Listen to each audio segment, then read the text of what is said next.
Muchas gracias, Pepe. Bueno, pues para mí es un placer, después de haber escuchado esta música con lo que nos ha deleitado con estas piezas de Schubert, tener yo que ahora ponerle a contarle aquí las historias de los arqueólogos.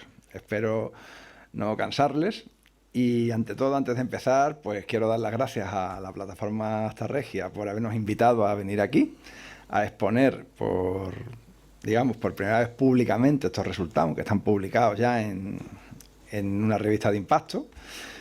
Pero bueno, para nosotros ha sido un enorme placer poder venir aquí y haber sido invitados por esta plataforma. Además, nosotros siempre hemos sido muy próximos a los movimientos ciudadanos, es decir, no de ahora, sino de hace mucho tiempo. Antonio lo sabe, ¿no? Y bueno, pues ya les digo que nos encanta estar aquí. Lo que sentimos, pues tener que marcharnos, porque bueno, nos apetecería quedarnos mañana, pero desgraciadamente pues las múltiples obligaciones personales y familiares y de investigación pues nos obligan a tener que marcharnos una vez que acabe esta sesión. Entonces, bueno, yo voy a contarles un poco, una línea un poco diferente de lo que ha hablado Antonio, porque, bueno, Antonio ha explicado toda la parte, digamos, de carga de trabajo de laboratorio, de trabajo científico, de trabajo, digamos, intenso en el campo y fuera del campo.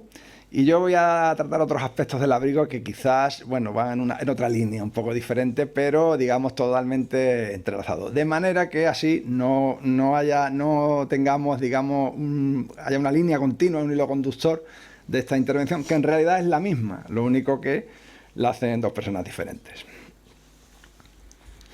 Yo antes de empezar quisiera contarles un poco por qué me embarqué yo en esta historia.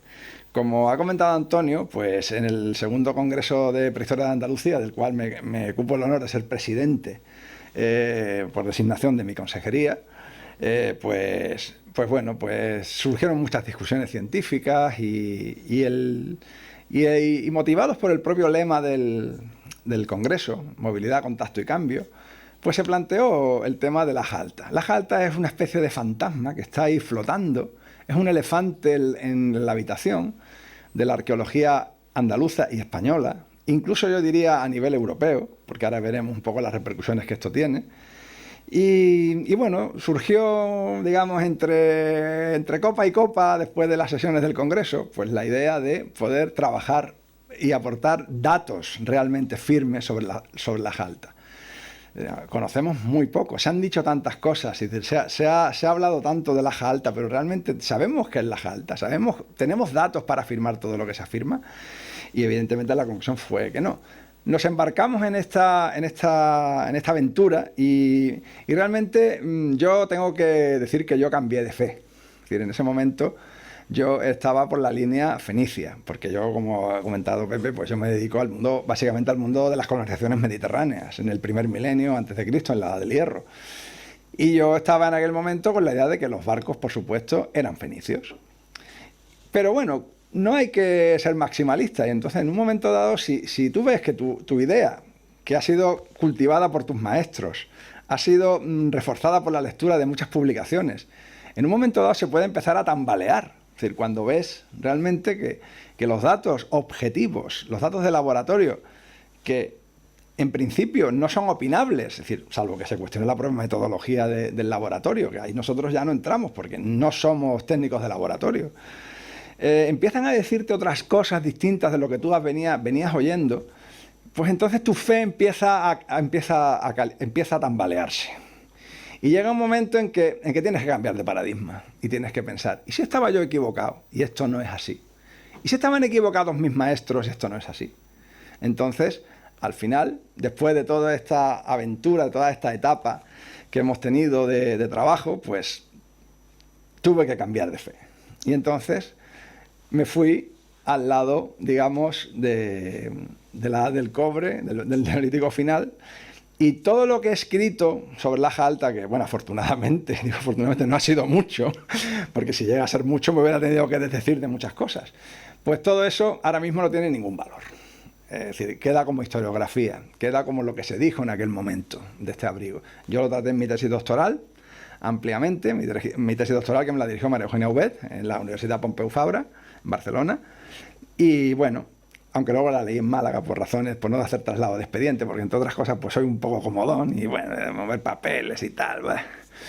Y entonces, bueno, pues todo lo que ustedes me puedan leer a mí anterior al año 2013, olvídenlo. Es decir, eso, historiografía pura y dura. Te honra. Y voy a... Gracias, Pepe. Y voy a hablar un poco de lo que ha sido, de lo que se ha dicho de la Jalta. Es decir, se han dicho tantas cosas, esto es como aquellos actores o actrices de cine, ¿no? De los que se dicen tantas cosas, dicen tantos rumores, se dicen tantas historias, que muchas de ellas son inventadas o son de una cosita así se hace una montaña. Y voy a intentar ser relativamente breve porque, bueno, Antonio ya ha dado algunas pinceladas en este sentido y yo voy a ser también, digamos, voy a pasar un poco de puntillas. Ya hemos hablado de Francisco Giles, es decir, director del Museo Municipal del Puerto de Santa María, persona muy conocida en el mundo de la arqueología, no solamente en Cádiz, sino en toda Andalucía, incluso en toda España, y Ramón Corzo, que fue durante un tiempo director del Museo Arqueológico de Cádiz, descubridor del famoso sarcófago femenino, y también director de la Casa de Murillo, un gran investigador que luego dio el salto a la Universidad de Sevilla, nos dejó abandonados a los del Cuerpo de Conservadores de Museos de la Junta de Andalucía y se fue a la Universidad de Sevilla. Y ahí hay una pugna, vamos, que realmente no lo aclara la historiografía, si fue primero la gallina o el huevo. En ese sentido, las dos publicaciones, digamos, que inician esta andadura de la Jalta son del mismo año. Y en las publicaciones, pues muchas veces no aparece cuál se publicó antigua. Yo pienso que posiblemente la primera publicación fue la de Paco Giles y de Ramón, porque evidentemente ellos tenían una proximidad geográfica. Cecilio Barroso, investigador malagueño, es decir, no es porque hagamos patria, ¿no? Pero bueno, es malagueño. Pues también he tenido el gusto de conocerlo y de compartir con él muchos ratos. Hizo su publicación en el mismo año. Entonces, bueno, la publicó en una revista, la malagueñísima revista Jávega, ¿no? Donde, bueno, da a conocer las pinturas y mientras que Francisco Giles y Ramón Corzo pues la publican en el boletín del Museo de Cádiz. Boletín que es el número 1 que inaugura la serie de esta revista, que está absolutamente desaparecido. En el sentido de que es una publicación casi imposible de conseguir, salvo que vayan a la biblioteca del Museo de Cádiz. Yo tengo toda la colección de este boletín, menos ese me falta. Ya comentó Antonio anteriormente que el calco madre, de alguna manera, pues es el que hizo Cecilio, ¿no? Porque, digamos, es el que se ha basado toda la interpretación posterior del abrigo hasta prácticamente el calco que hicimos nosotros a partir de 2013. Como ha comentado él, muchos investigadores han hecho recalcos, pero siempre basándose en el de Cecilio. Por tanto, el problema que muchas veces no se ajustan a la realidad. Y ahora después veremos cómo realmente ha habido, ven ustedes distintos tipos de calco que les voy a poner y ves que a veces no se parecen bastante, ¿no? Son un poco como un huevo o una castaña en algunas cosas. Problema que, por ejemplo, que hay en este asunto de publicar una cosa sin conocerla. Pues yo tengo que admitir el mea culpa. Yo, por ejemplo, me dice mi tesis doctoral, no conocía el abrigo, no había estado nunca, porque entre otras cosas es bastante complicado llegar. Está en una propiedad particular. Para acceder al sitio hay que pedir permiso a los propietarios. Permiso que normalmente pues, se gestiona a través del Ayuntamiento de Jimena. Hay que decir que nosotros con el Ayuntamiento de Jimena nunca tuvimos ningún problema. Al contrario, nos ayudaron todo lo que pudieron. Es decir, siempre. Circunstancias de la vida política, esto no quiero que se malinterprete, pero bueno, hubo un cambio de corporación en un momento dado que nosotros estábamos trabajando ya habíamos terminado la investigación y estábamos trabajando en resultados de laboratorio y bueno, y parece que no se olvidaron de nosotros. Como muy bien ha comentado Antonio, intentamos hacer una segunda intervención, es decir, una vez que teníamos estos resultados, para poder excavar realmente el abrigo y poder hacer una secuencia estratigráfica. ¿Qué pasó? Pues que nos dijeron que no. Nos dijeron que no por la sencilla razón de que yo era funcionario de la Consejería de Cultura y hay una disposición legal que se sacó en aquellos momentos en que se impide y se sigue impidiendo todavía que cualquier funcionario de la Consejería de Cultura pueda realizar actividades arqueológicas a no ser de oficio. Es decir, ordenadas por la propia consejería. Entonces yo no puedo investigar ni hacer ningún tipo de intervención arqueológica. Cuando las he hecho, porque yo a veces, pues, yo soy bastante díscolo en cuanto a la jerarquía normativa y al deber de obediencia debida, pues he tenido que poner un director interpuesto. Entonces, de otra persona, un amigo de confianza, y bueno, pues que fuera director en los papeles y luego la actividad, pues llevarla un poco pues entre los dos, ¿no? O con el resto del equipo. Pero bueno, estas son historias de la administración que de eso nos vamos a olvidar ahora. Bueno, pues cuando Francisco Giles y Ramón Corzo publican el Abrigo y luego Cecilio, porque yo que creo que la Unión de Cecilio, aunque es del mismo año, es posterior, pues lo primero que se plantea es qué es la Jalta, qué hacen estos barcos allí, porque es un mundo, el mundo de la pintura esquemática es un mundo donde los barcos es un elemento extraño, es un elemento no habitual. Es decir, en la península ibérica hay centenares de abrigos con pintura de este momento y muy pocos tienen barcos. Y los que tienen barcos casualmente están todos en el entorno del estrecho de Gibraltar. Algunos con sus problemas y bueno, todos tienen alguna pega, ¿no? En ese sentido. Pues se van, lógicamente, al momento en que está la arqueología española en ese momento. Y es el momento de la feniciomanía. Yo digo la feniciomanía. Todo era fenicio. Es decir, los fenicios, se descubre la presencia del periodo fenicio arcaico en el año 64, digamos, en Almuñécar, en la provincia de Granada, y luego en las excavaciones de Toscanos, en Málaga, por parte del Instituto Arqueológico Alemán. Y entonces, bueno, hay una auténtica eclosión del mundo fenicio. Es decir, paralelamente se hacen las excavaciones en la necrópolis de La Joya, en Huelva. Se comienza a investigar sistemáticamente la necrópolis de Cádiz. Se inician las excavaciones en Doña Blanca, en el castillo de Doña Blanca, muy cerca de aquí.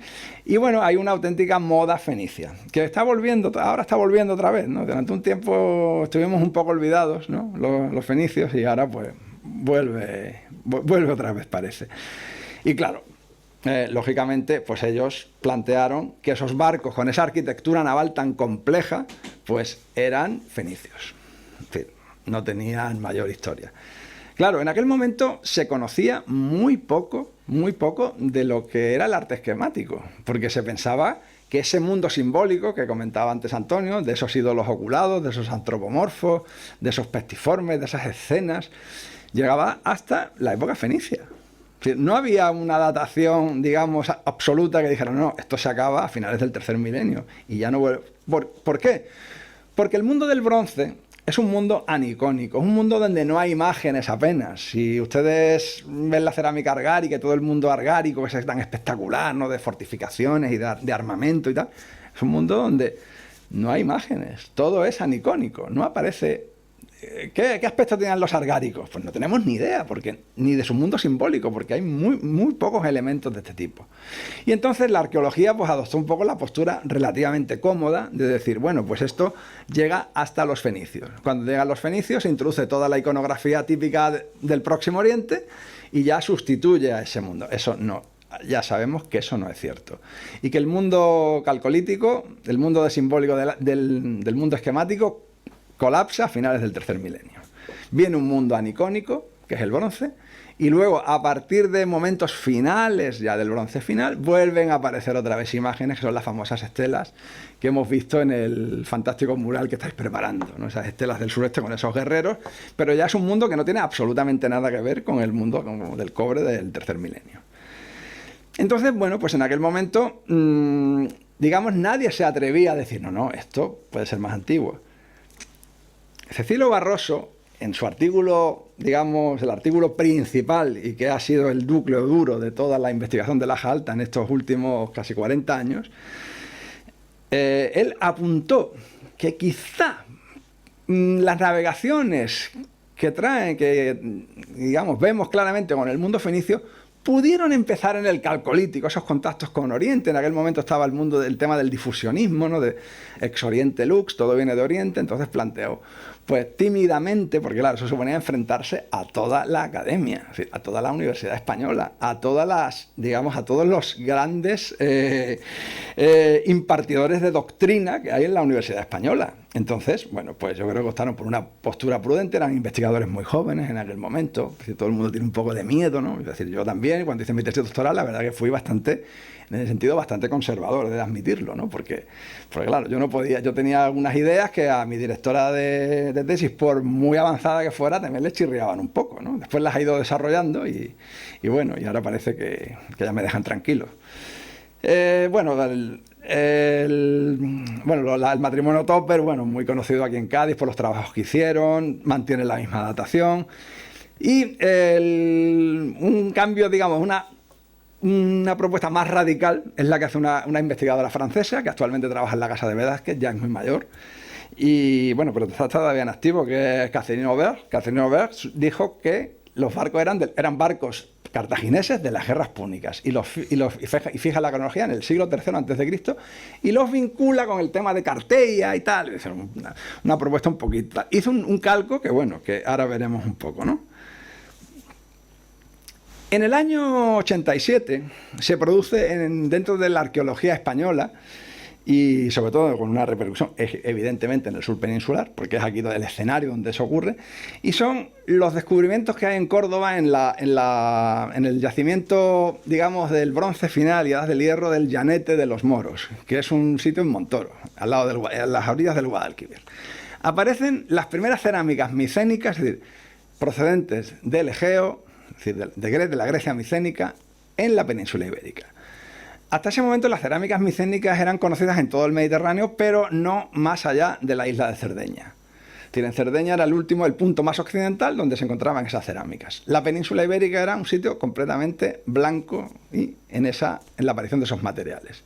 Aparecen 2 fragmentos de cerámica y se comprueba por analíticas que efectivamente proceden de Micenas, de la propia Argólide, de la región donde está Micenas. Claro, eso genera inmediatamente una pequeña revuelta en la arqueología española porque, bueno, los micénicos, ya tenemos aquí a los micénicos. Entonces, inmediatamente aparecen más hallazgos, ¿no? Por ejemplo, los de Purullena, de la Cuesta del Negro de Purullena, en la provincia de Granada, aparecen unas cerámicas a torno en un contexto del siglo XII a.C., un contexto totalmente de prehistórico. Aparecen cerámicas a torno, cuando siempre se había dicho que el torno lo habían traído los fenicios.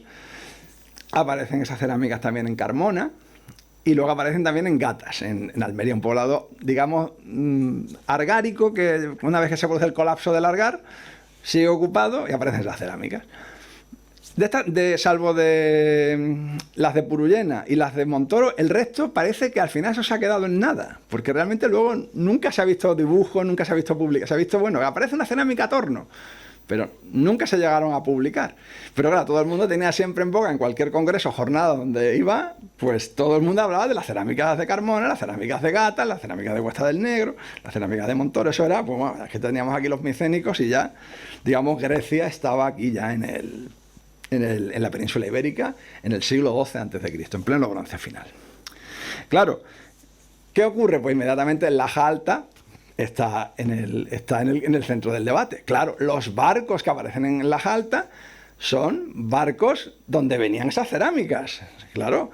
¿Y quién desarrolla esa investigación y esa teoría más que nadie? Pues la profesora Marisa Ruiz Gálvez, que es profesora de la Universidad Autónoma de Madrid, que publica un libro que yo se lo recomiendo. Es un libro muy bueno, se llama Con el fenicio en los talones, es decir, los inicios de la Edad del Hierro en el occidente del Mediterráneo, donde desarrolla esa hipótesis ampliamente. Pero la profesora Marisa Ruiz Gálvez comete errores de bulto, pero errores gravísimos de bulto.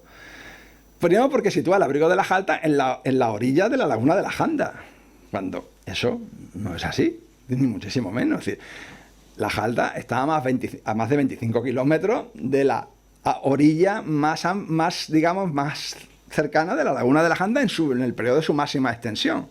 Es decir, no tiene absolutamente nada que ver con la Janda, vamos, con la laguna. Entonces ella lo vincula a eso. Entonces, claro, lo vincula que eran egeos, chipriotas, levantinos, sardos, en fin, bueno, una amalgama de gente que, bueno, que venían aquí, traían esas cerámicas micénicas y, bueno, pues estos barcos fueron pintados por la población local porque quedaron impresionados por ese despliegue de esas naves, de esa arquitectura naval que traían estos pueblos orientales, ¿no?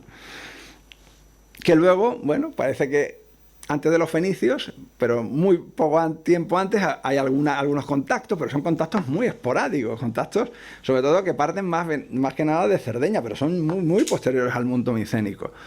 Y además contactos que no llegaron a estimular a la sociedad indígena para producir un cambio en la sociedad indígena, que eso sí lo hacen los fenicios. O sea, la importancia de los fenicios es el cambio que generan en la sociedad indígena frente a las navegaciones anteriores, que al ser precisamente tan esporádicas, realmente no tuvieron ningún impacto, o muy poco impacto. A ver, si no me... Bueno, pero siempre hay una oveja negra, siempre hay alguien que dice, no, esto no puede ser. Y esa persona fue el profesor Francisco Jordá Cerdá. Jordá fue el primero que dijo, no. Los barcos de las altas son calcolíticos, son de la edad del cobre, incluso neolíticos. ¿Qué pasó con esta hipótesis de Jordá? Pues que lo publicó en un oscuro artículo, en un oscuro congreso que hubo en Salamanca, ¿no? Un coloquio que, bueno, una reunión de amigos, ¿no? Y entonces publicó un artículo bastante interesante y bastante amplio sobre este tema, pero nadie le hizo ni caso. Es decir, pasó absolutamente desapercibido el trabajo de Jordá, cuando Jordá era realmente uno de los grandes de la arqueología española. Es decir, fíjense ustedes que no es suficiente, digamos, ser un personaje, digamos, de cierto nivel en el mundo de la ciencia. También hay que realmente haya gente que siga tu hipótesis, que de alguna manera trabaje y esté de acuerdo contigo. ¿Qué pasó? Pues que el artículo de Jordá ni lo citaba la gente. Cuando seguían hablando de la jata, los barcos fenicios, tal, nadie citaba a Jordá. Como comentó Antonio antes, pues el profesor Víctor Guerrero Ayuso pues, fue profesor de prehistoria en la Universidad de las Islas Baleares. Nos dejó hace unos pocos años. Y fue la primera persona que, ahí lo tienen ustedes en una fotografía, cuando recibió el premio Raimundo Lull del gobierno balear, la primera persona que dijo que un poco, haciendo una hipótesis intermedia entre la propuesta fenicia y la propuesta de Jordá, pues dice, no, los barcos son anteriores a época fenicia y deben ser de finales del segundo milenio, de la Edad del Bronce.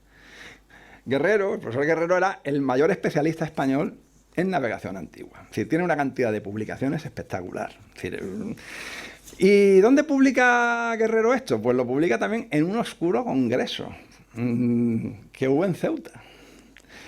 Uno de los congresos organiza el Instituto de Estudios Ceutíes, de estos que organizamos cada 2 años y tal, y pues lo invitaron, fue allí, pues.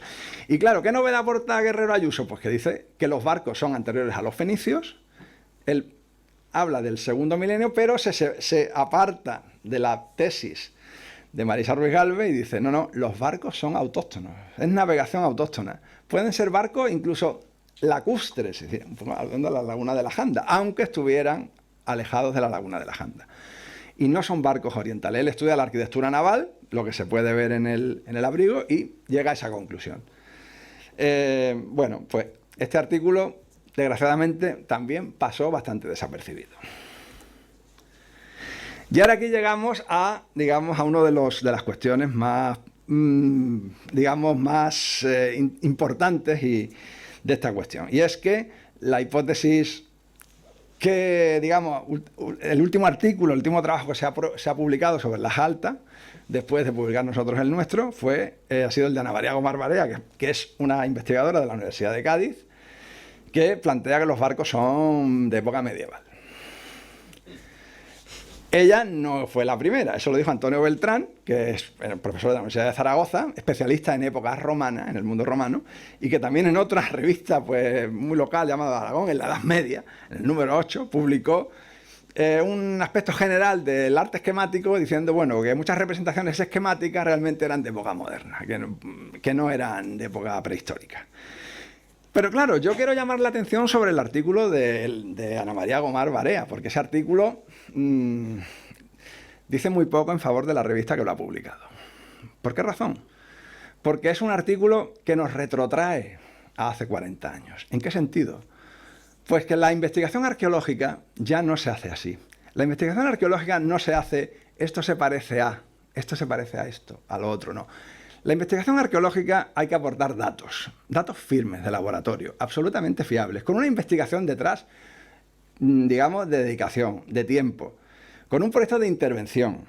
Es decir, lo que no se puede hacer, y lo digo de verdad sin acritud, ninguna, es decir, porque me da hasta un poco de pena, y yo creo que eso ya está superado, ¿no? Es decir, simplemente porque esto, digamos, a mí me parece que esto es así, sin aportar ningún dato, hecho por tierra la investigación de un equipo que ha trabajado y ha aportado un montón de datos sobre la cronología del abrigo, y sobre todo, bueno, lógicamente, pues es una opinión, la opinión de esta persona, de esta profesora, o no sé si es profesora, creo que no, pero bueno, no lo sé, me da igual.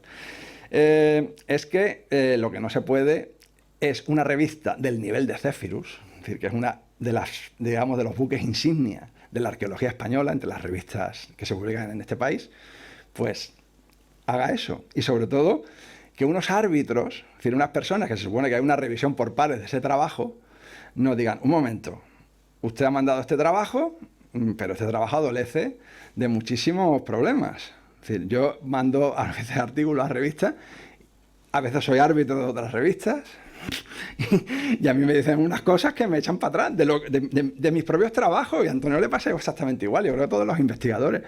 No entiendo cómo este trabajo ha pasado, digamos, la revisión por pares dentro de la revista Zephyrus, que estoy hablando de una revista de la Universidad de Salamanca, es decir, no le estoy hablando de una revista, digamos, de tercer nivel.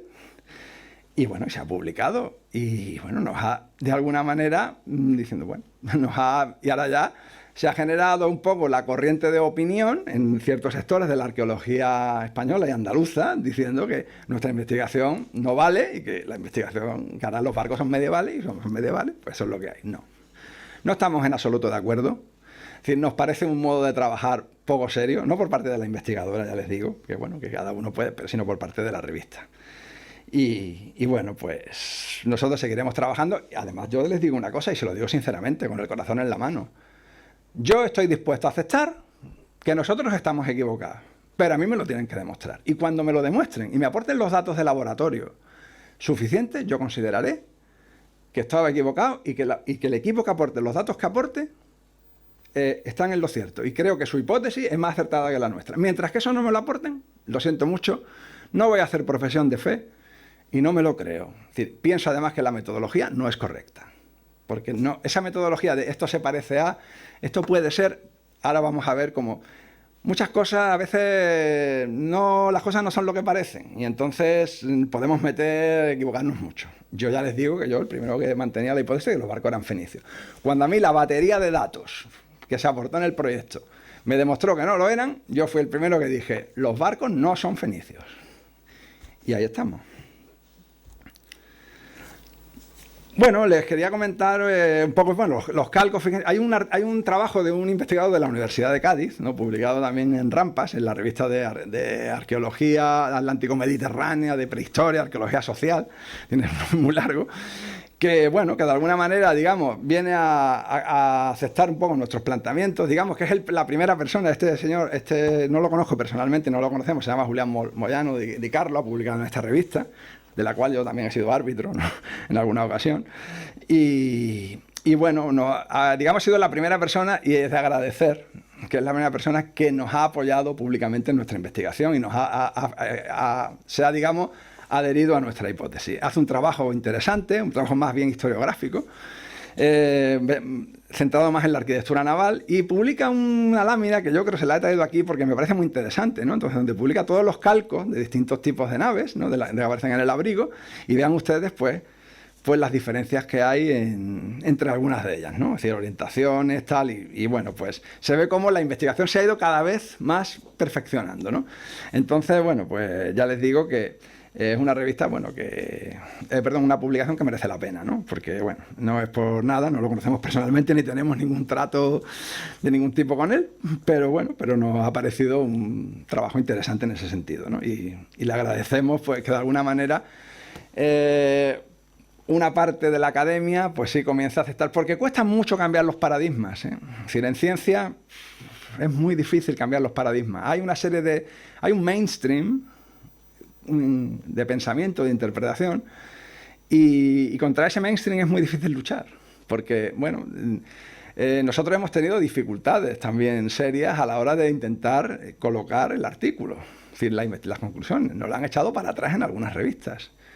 ¿Y por qué ocurre eso? Pues sencillamente porque ese artículo cuestiona muchos paradigmas de la prehistoria de la península ibérica. Entonces, y del Mediterráneo, y además hablo también de revistas internacionales. Entonces, a veces cuesta mucho realmente, y bueno, ahí estamos. Lo seguimos intentando. ¿Y por qué cuesta tanto cambiar los paradigmas? Porque puede ocurrir una cosa, que el aja alta puede aportar un cambio histórico importante en la difusión de una tecnología y la creación de una tecnología que es fundamental para entender la antigüedad y el mundo de la prehistoria a partir del Neolítico, y es la navegación a vela.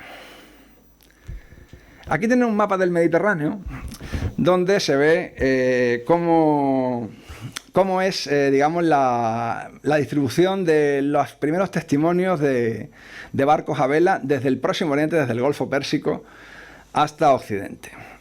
Como pueden ustedes, este mapa estaría centrado en el quinto, cuarto y tercer milenio antes de Cristo. Fíjense ustedes que tenemos poquísimos testimonios de existencia de navegación a vela en estos momentos.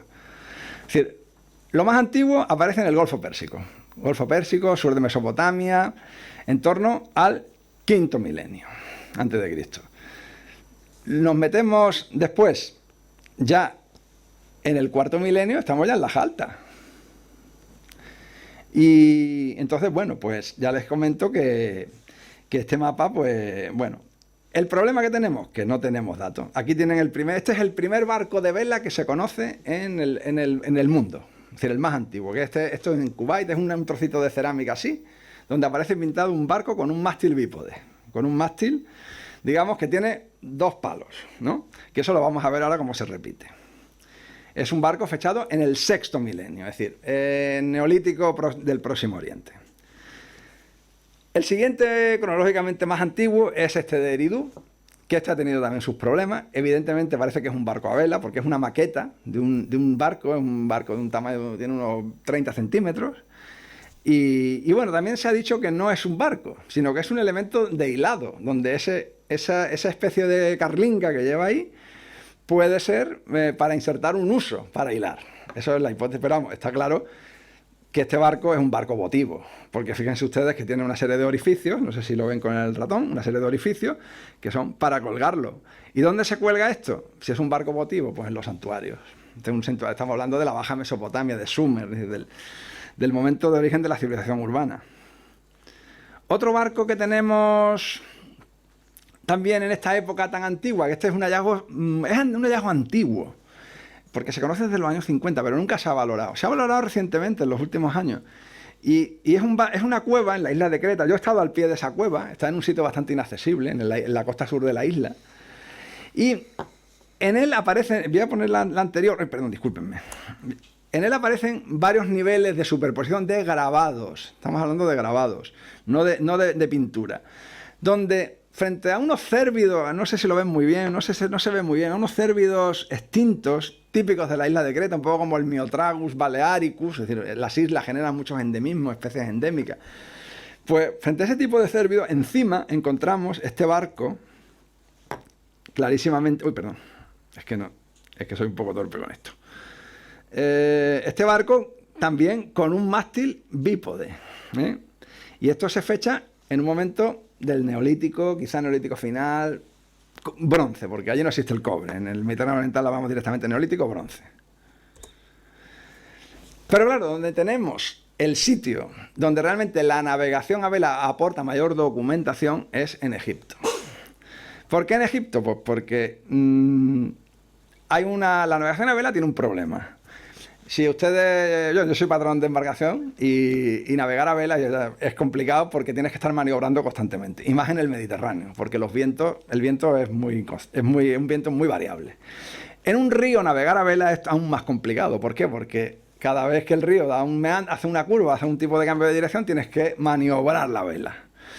Y entonces para que en un río se pueda navegar a vela constantemente, tiene que ser un viento lo que en náutica se llama un viento portante, es decir, un viento portante que sea constante. Es decir, en el caso del Nilo, por ejemplo, en Egipto los vientos dominantes siempre son de componente norte. ¿Por qué? Porque el anticiclón que está sobre el Sáhara genera un flujo de circulación que hace que el viento gire entre desde el Mediterráneo y sobre siempre de norte a sur. Y esto a los egipcios les vino de cine. ¿Por qué? Porque podían navegar río abajo sin necesidad de impulsar la nave simplemente con los remos, arriando velas, y cuando tenían que remontar río arriba, pues izaban velas, navegaban aprovechando los vientos portantes, incluso ayudándose paleando con los remos, ¿no? Por eso en Egipto tenemos, digamos, los barcos a vela, olvidándonos de las altas, son del cuarto milenio, es decir, en la misma época que lo tenemos en las altas. Estos son barcos de la época predinástica, de lo que se llama la época Nagada II. Nagada III ya es época histórica, ya es el reino antiguo.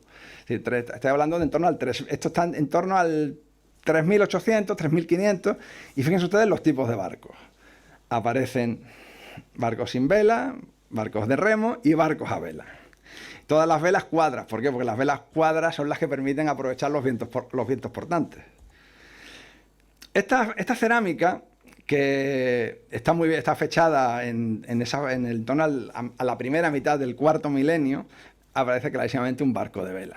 Esta cerámica se encontró en 1903. Recientemente un investigador británico, Brookbanks, que publicó un libro, un libro bastante bueno, donde mantiene la tesis de que los barcos de las altas son fenicios, dice que esta pieza es falsa. Esta pieza se encontró en 1903, está en el Museo Británico. Dice que es falsa la pintura, es decir, que, la pieza no, es decir, la cerámica no es falsa. Es decir, en 1903, pues, según él, se la colaron al Museo Británico. Pero, oh casualidad, que en los años 60, en una necrópolis al sur de Egipto, en Nubia, en la zona, digamos, al sur de Asuán, que es la necrópolis de Custul, aparece un incenciario, que este dibujo es muy malo, es decir, les tengo que pedir disculpas porque tengo un dibujo mucho mejor, pero no he podido montarlo con las prisas y tal. Y aparece exactamente el mismo barco, un barco muy similar, con una vela cuadra, como el que aparece en este de Hieracómpolis, de la cerámica que veíamos antes. ¿Cómo es posible que un señor de 1903 supiera que en 1960 y tantos iba a aparecer un incenciario igual que este con ese mismo tipo de barco? Es decir, evidentemente, Brookbanks es un gran especialista, pero yo creo que ahí se equivoca, ¿no? ¿Cuándo empieza la navegación marítima? Pues hemos visto esta navegación es fluvial. Pues la navegación marítima además tenemos documentada por textos cuál es el primer faraón que inicia expediciones marítimas. Y es Saúres. Saúres de la quinta dinastía, es decir, en torno al 2500, 2400, es decir, quinta dinastía, después de la construcción de las grandes pirámides. Saúres es un auténtico revolucionario, porque lo primero que hace es que se larga de la necrópolis de Saqqara. Los faraones se habían enterrado primero en Saqqara, luego después en Gizá, y Saúres ni se entierra ni en Saqqara ni en Gizá. Construye su propia necrópolis en Abusir, al sur de Giza. Y las mastabas de sus funcionarios están decoradas todas con estos tipos de barcos. Son barcos clarísimamente marinos. Pero, ¿qué sabemos de Saúres? Pues Saúres también nos dice los textos que mandó una expedición a atacar las costas de Siria de 8 naves. ¿Cómo eran las naves de Saúres? Pues de este tipo. Pero también es que la tenemos representada en su templo. Fíjense, el mástil bípode. Las tenemos representadas en su templo funerario, en Abusir. Ahí tienen arriba el relieve, ¿no? Donde aparece un mástil bípode abatible, ¿no? ¿Por qué? Pues para poder navegar cuando el viento no es favorable. Si el viento es favorable, izan velas. Y aquí este dibujo que tienen aquí es de esa misma nave del templo de Abusir. Este dibujo está realizado por Björn Landström, que era el gran especialista en navegación y en ilustración náutica, digamos, del mundo. Era sueco y, bueno, tiene 2 libros magníficos, ¿no? Y esta es la reducción que hace Landström de ese tipo de barco. Es un mástil abatible. Y luego, fíjense, voy a pasar un momento la anterior, porque no sé si se ve muy bien, pero fíjense ustedes cómo dentro del barco una serie de tripulantes lo que hacen es están maniobrando las velas. Por ejemplo, aquí tenemos en no sé si lo ven, a ver si...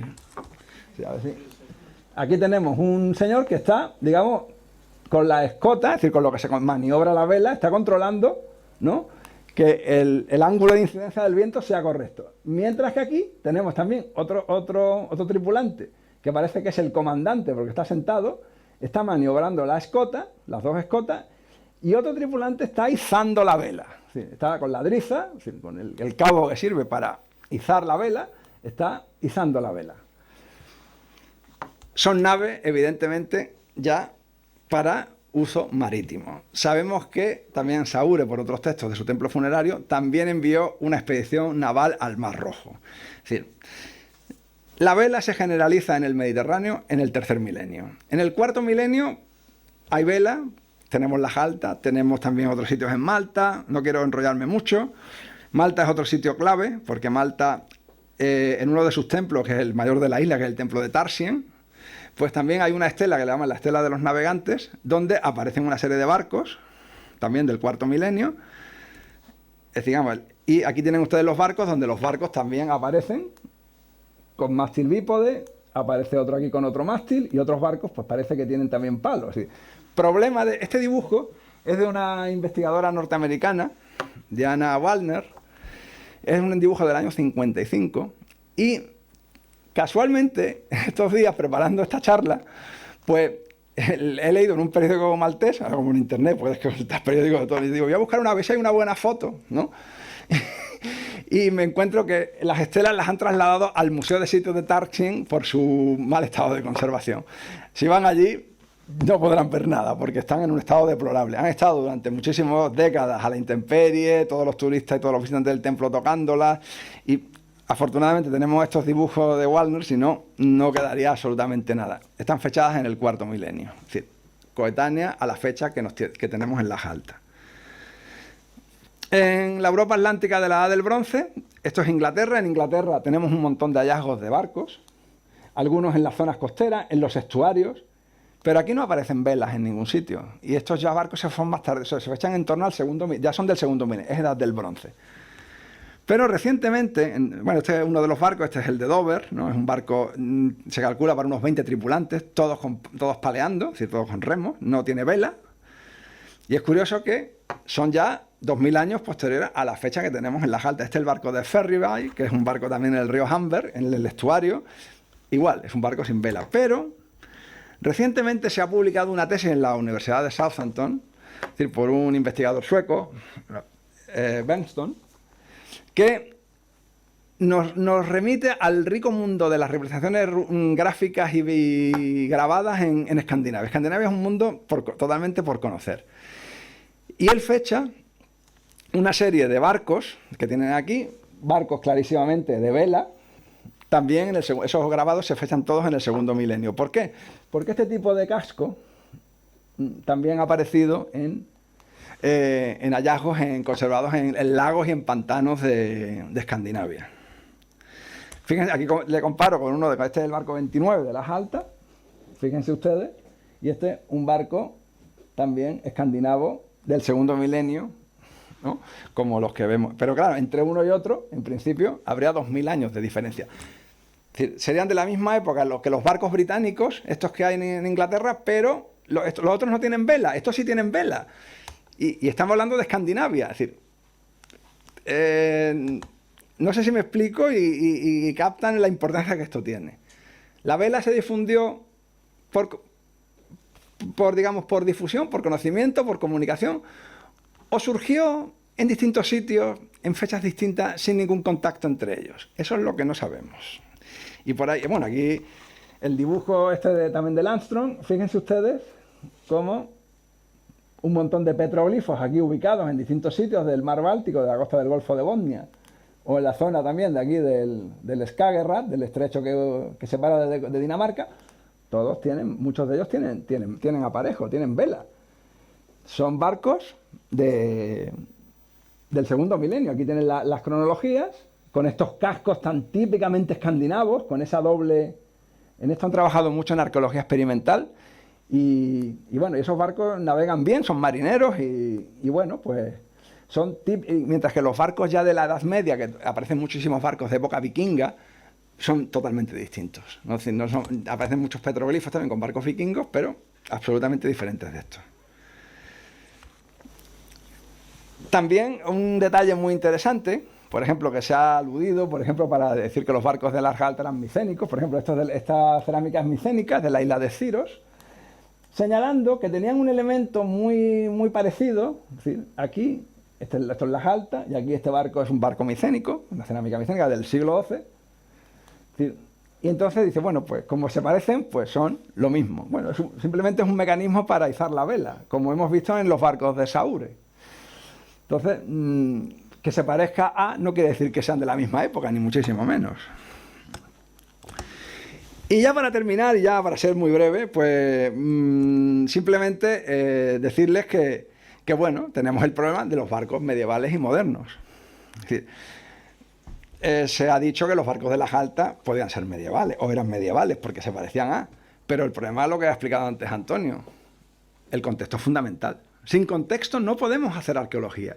No podemos sacar una representación de un sitio, aislarla, ponerla en una lámina y decir, esto es igual que esto y por tanto es lo mismo. No.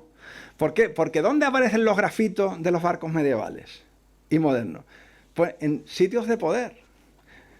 Les voy a hacer un rapidísimo viaje, sobre todo por el Levante. ¿Por qué? Porque en el Levante esto se conoce bastante bien. En Andalucía seguramente hay mucho, pero no, es un tema que se ha trabajado poco. Por ejemplo, la Basílica de Santa María en Alicante. Es una basílica que empieza a construir en el siglo XIV y aparecen muchísimos, me trae una muestra muy leve, aparecen barcos en sus paredes. Hasta el siglo XVIII se están haciendo este tipo de barcos. Esto es de la isla de Tabarca. La isla de Tabarca está muy cerca de la costa está en Santa Pola, muy cerca, a 8 kilómetros del litoral de la península. Es una isla habitada, de las pocas islas habitadas que tiene el Mediterráneo español, tan cerquita, o sea, del continente. Y esto aparece en la casa del gobernador. El gobernador de la isla es del siglo XVIII. Esto parece un barco prehistórico. Yo veo esto y digo, un barco de juncos, mástil bípode, proa levantada, un barco prehistórico. No, señor, esto es del siglo XVIII. ¿Pero dónde está? En la casa del gobernador de la isla. Esto es otra de las grandes estrellas de los barcos medievales, de los grabados de barcos medievales, los barcos de Denia, estudiados por Andrés Bazanà en los años 80. Aparecen dentro del castillo. Aquí tienen la composición de estos barcos. Fíjense ustedes, esto nos recuerda muchísimo a los barcos de Larga Alta. Este es lo mismo. Este tiene hasta un mástil bípode y doble mástil. Fíjense, tiene remos. Esto igualmente tiene remos. Esto es del siglo XIV. Es decir, ¿pero dónde está? ¿Cuál es el contexto? Un castillo medieval perfectamente documentado. Es decir, en el XVIII, por ejemplo, el siglo XVIII, unas casas cuevas en Lorca, la casa de los curas, pues también tenemos estos barcos. Es decir, el aparejo es como el de Larga Alta. Veíamos ahí el mástil bípode, las dos... digamos lo que son la trizas principal de popa, y aquí pues bueno, pues un casco que puede ser un casco cosido. Esta casa cueva es del siglo XVIII. Entonces, conclusión, bueno, el castillo de Biar, lo mismo, en Alicante también, lo digo porque en Alicante está muy bien estudiado todo este fenómeno. Y si nos ponemos así, pues decimos, bueno, pues ¿y por qué no los barcos de Larga Alta no son romanos? Hasta a nadie se le ha ocurrido a nadie decir que son romanos. Aquí tenemos barcos romanos, por ejemplo. Una téula, clarísimo, con un barco muy parecido a los de Larga Alta, también de época romana. Esto es la Domus Tiberiana. Y esto es un barco de hostias, popas levantadas, timón de espadilla. Bueno, pues es como los elementos náuticos que vemos en Larga Alta.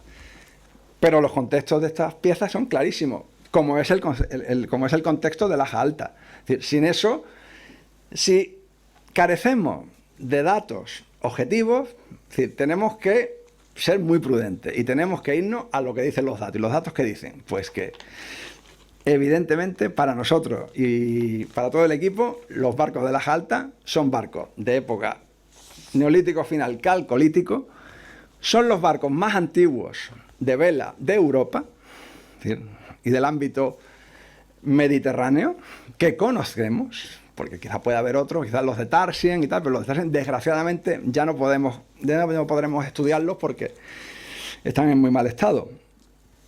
Y bueno, pues esa es la importancia que creo que debemos de recapacitar. Es decir, que en Andalucía, en Cádiz, en el campo de Gibraltar, tenemos el abrigo, el testimonio más antiguo de que la navegación a vela, digamos, de toda Europa, la más antigua la tenemos aquí, no le hacemos ni puñetero caso, nos dedicamos incluso a generar una polémica que no conduce a nada porque no se aportan datos nuevos y las implicaciones que esto tiene. ¿Problema que nos surge? ¿Cómo apareció la vela? ¿Apareció en el Golfo Pérsico y se fue difundiendo por el Mediterráneo lentamente? De momento no tenemos datos. Lo que sí sabemos es que de pronto aquí, en el cuarto milenio, aparecen unos barcos a vela.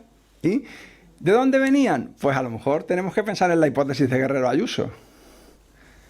¿Y si los barcos fueran barcos locales? ¿Y si fueran testimonio de ese mundo calcolítico tan impresionante que tenemos, ese mundo de los estuarios, ese mundo de finales del cuarto milenio y sobre todo del tercer milenio, con ese mundo dolménico, ese mundo megalítico tan espectacular del calcolítico, mundo que colapsa y desaparece completamente a finales del tercer milenio y del que prácticamente no queda nada, digamos, en las sociedades que vienen después? Pues esas cuestiones en las que tenemos que seguir trabajando e intentar resolverlas. Así que hasta aquí no me voy a enrollar más porque además ya es tarde. Gracias.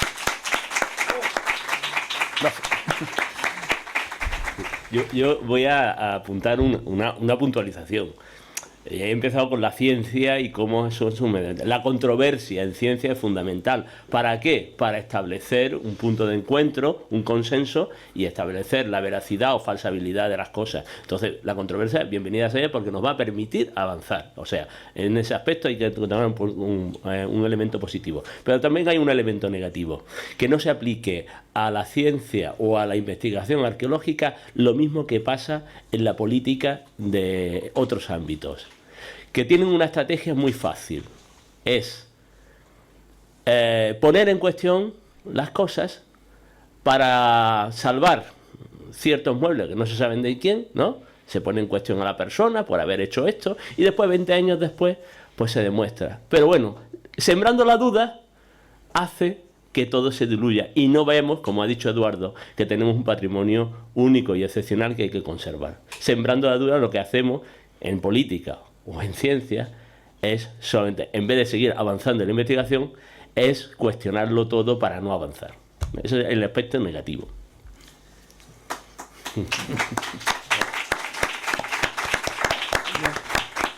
¿Alguna pregunta, Paco?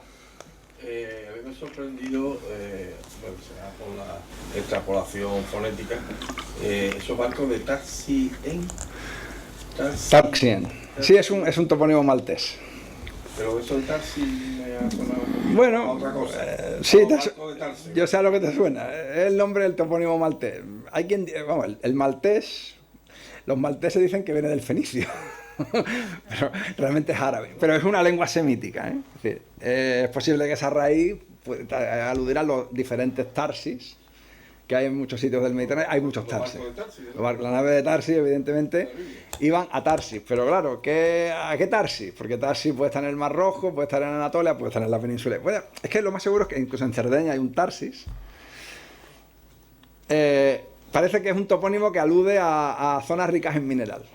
Es lo que de los filólogos, no soy filólogo, pero vamos, lo que los filólogos, digamos, ahora mismo están defendiendo. Por eso esa existencia de varios sitios que en lengua semítica es TSS, Tarsis. Y Tarsien, un topónimo en principio maltés que quizá puede venir de una raíz, digamos, preárabe, porque los malteses, Malta es un país muy curioso. Malta es un país cristiano, católico, pero de una lengua que es el maltés, que es una lengua semita y es un dialecto del árabe. Lo que pasa es que ellos dicen que viene del fenicio. ¿Alguna pregunta? Emilio González Ferrín solo comenta un apunte, que dice que es especialista a la vista, vamos, que el maltés es árabe, sino que se escribe con alfabeto latino. Con alfabeto latino, efectivamente. Pues en Malta él sabe hablar en árabe y habla con el taxista y el taxista le decía que no era árabe, pero él se daba cuenta que todo lo que le está diciendo se lo está diciendo en árabe, y cuando lo escriben en alfabeto... En alfabeto latino. Sí, tienen unas letras ahí un poco extrañas, con una H, con unas rayas y unas cosas para sonidos que a lo mejor no pueden representar con la... Pero sí, es cierto. Ellos dicen que no es árabe, dicen que viene del fenicio. Lo gracioso es que ellos dicen que no es árabe. Ellos dicen que no es árabe, efectivamente. Bueno, que ellos no quieren que sea árabe. Dime. Pienso que estando tan cerca a la otra orilla, y ese querer ir a la otra orilla sería desde el principio de la humanidad, si se encontrara barcos parecidos o iguales en la otra orilla, sería una confirmación de que es algo propio, o sea, propio, porque la otra orilla siempre ha estado, lo mismo con Roma, con el Imperio Visigodo, siempre ha estado unido, como Al-Ándalus siempre ha estado unido, o sea, esa necesidad ha existido desde siempre. Lo hemos mirado, Sí. lo hemos mirado. Solamente en un abrigo que hay en Alcázar-Seguir, que lo publicó el profesor José Ramos de la Universidad de Cádiz, se ve una pintura que puede ser un barco, pero la foto es de tan bajísima resolución que es un tema que está por ver. Ya. El libro lo publicó fue un libro de la Universidad de Cádiz, una colección con se llama Turismo, me decía Arqueología, Historia y Turismo entre el sur de España y el norte de Marruecos. Y además es bilingüe, árabe-español. Pero ya le digo, no podemos... Es que la foto está en bajísima resolución, que realmente tampoco se aprecia... Parece, pero no estamos seguros. Yo lo único que tengo que aportar, por supuesto, ha citado un grupo de investigación encabezado José Ramos Muñoz, que está intentando, incluso de épocas más antiguas, los contactos con el estrecho entre el norte de África y el sur de la península ibérica, pero hay que ver también que, aunque no por representaciones, pero esos contactos han existido. Por ejemplo, el mundo del cobre, ciertos elementos de cultura material, como las puntas de palmela, aparecen aquí y aparecen en el norte de África. Los campaniformes más antiguos, que llamamos el marítimo, es igual, aunque después en Marruecos se desarrollan en momentos posteriores de un estilos locales de campaniformes incisos, pero contactos en el cobre hay. Es más, cito una reciente publicación en un yacimiento calcolítico en Madrid, publicado, donde se ha secuenciado un genoma de uno de los inhumados en una tumba de fosa, donde dice que su genotipo procede de las poblaciones bereberes del norte de África. Y de hecho, en una reciente conferencia que dio el profesor Rafael Martínez Sánchez de la Universidad de Córdoba, que pues estudia todo la prehistoria reciente del norte, pues indica que esos contactos con el norte de África existen, fluidos, y aporta este dato. Y puso una diapositiva de las embarcaciones de la Alta como elemento de conexión. O sea, la conexión existe, la cuestión es cómo. Bueno, no sé si estaréis de acuerdo conmigo con lo que voy a decir, y es que en los países del Magreb, en general en los países árabes, todo el periodo preislámico les importa bastante poco. Y como le importa bastante poco todo el periodo preislámico, porque claro, cuando hablamos de bereberes, uno se imagina a un tío con una chancla, unas babuchas, unas sílabas viviendo en una jaima, y eso es falso. O sea, cuando estamos hablando de bereberes, estamos hablando más bien casi de europeos, ¿no? Y claro, y como a ellos les preocupa muy poco el periodo preislámico, hay que ir desde fuera o algunos valientes de allí a investigar, ¿no? No, es el caso del profesor Rafael Martínez Sánchez, Juan Carlos Vera y Leonor Peña Chocarro, que han tenido un proyecto de investigación en prehistoria reciente, neolítico, en el norte de África. Entonces conocen toda esa arqueología. Incluso le están demostrando los contactos o intentan ver las conexiones con el primer neolítico que lleva, el neolítico cardial, ¿no? Bueno, pues es un tema que está en debate y que habrá que aportar datos, en este caso de la cultura material, pero bueno, que esas cuestiones están ahí. No sé si se ha hablado, porque claro, como estaba en la cafetería haciendo gestiones, ese cuadrado que hay ahí me suena a Almadraba, ¿no? Bueno, eso se lo explicas tú.